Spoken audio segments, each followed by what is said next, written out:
ورحمة الله وبركاته.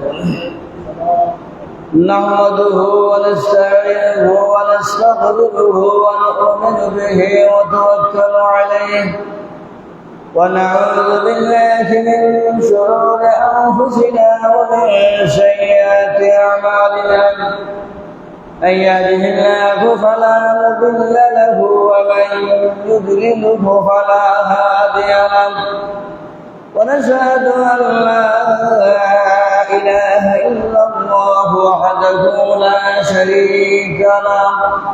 ونشهد أن سيدنا ومولانا محمدا عبده ورسوله الذي أرسله بالحق بشيرا ونذيرا وداعيا إلى الله بإذنه وسراجا منيرا. فقد قال الله تبارك وتعالى في كلامه المجيد وفي فرقانه الحميد: أعوذ بالله من الشيطان الرجيم. بسم الله الرحمن الرحيم. يا أيتها النفس المطمئنة ارجعي إلى ربك راضية مرضية فادخلي في عبادي وادخلي جنتي. وقال النبي صلى الله عليه وسلم: تركت فيكم أمرين لن تضلوا ما تمسكم بهما كتاب الله وسنة رسوله، أو كما قال النبي عليه الصلاة والسلام. وقال سبحانه وتعالى في شأن حبيبه ومحبوبه: إن الله وملائكته يصلون على النبي يا أيها الذين آمنوا صلوا عليه وسلموا تسليما. اللهم صل على سيدنا مولانا محمد وعلى آل سيدنا مولانا محمد. اللهم صل على سيدنا مولانا محمد وعلى آل سيدنا مولانا محمد. بلغ العلا بكماله كشف الدجى بجماله حسنت جميع خصاله. صلوا عليه وآله. بلغ العلا بكماله كشف الدجى بجماله حسنت جميع خصاله. صلوا عليه وآله.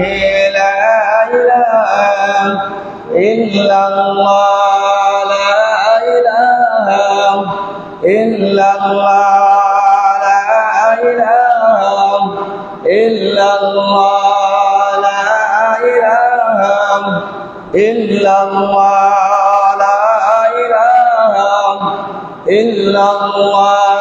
سبحان الله والحمد لله، لا إله إلا الله، لا إله إلا الله، لا إله إلا الله،